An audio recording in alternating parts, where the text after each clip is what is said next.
I wanna follow up here because this is just sort of an interesting question because my first book I wrote was on fasting, and I remember in my introduction was well, let me just ask you this question, Rob.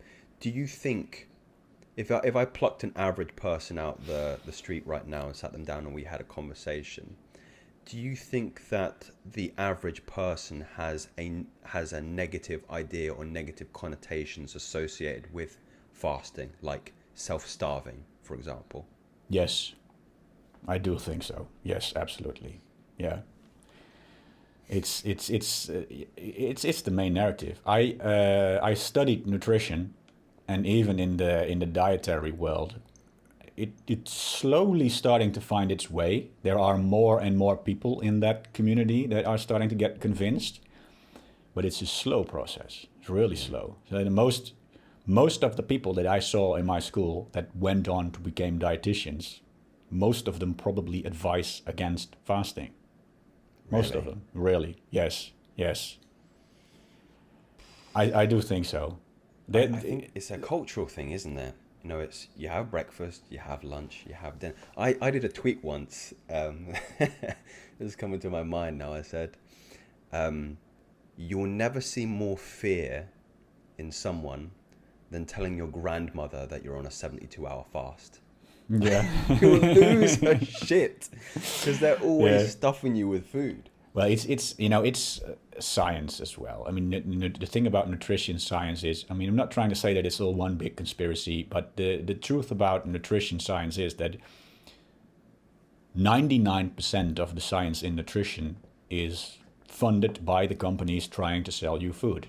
Oh yeah, yeah, Because corporations have more money than individual scientists or universities. So for every study that says that fasting is good for you, a study done by a university or an individual scientist, there is literally 1,000 studies funded by the Kellogg's company that yeah, say, well, but we found this little benefit but when you eat a breakfast or something, they yeah. come up with some kind of a number, some kind of a correlation, and that's the problem. Like I said, most dietitians actually advise against fasting. We tend to overestimate experts like dietitians and scientists. We tend to forget that these are people as well. Yeah. Most dietitians who dig into the science, they are not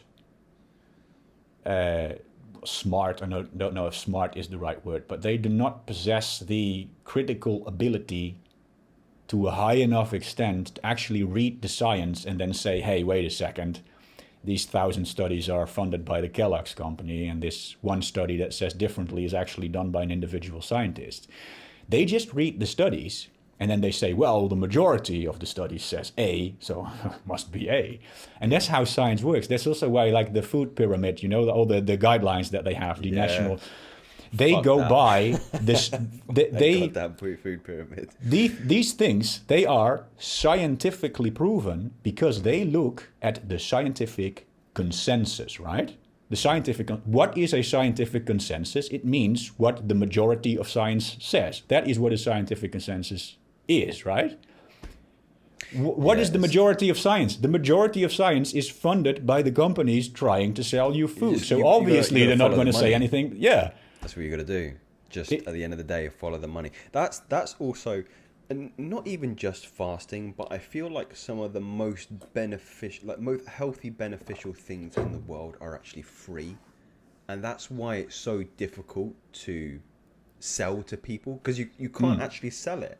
Like yeah. Yeah. you can't sell fasting to some, like No. if you're a doctor. So like one of the things, I'm sure you know this, is fasting has a amazing anti-inflammatory response on the body. And if you know anything about modern disease, tumors, they all start with inflammation.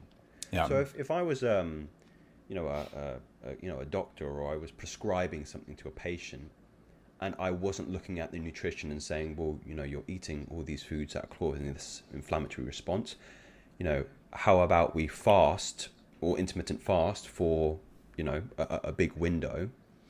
I'm not going to get the money in my back pocket from the medical corporations, the pharmaceutical companies who are trying to push things like, oh no, get them on metformin to control their insulin response because they're diabetic, you know? Yeah. The best thing I used to actually have a big, I used to work for NHS here in the UK and look after diabetic patients.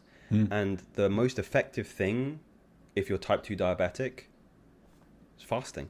Yeah. It's the most effective thing.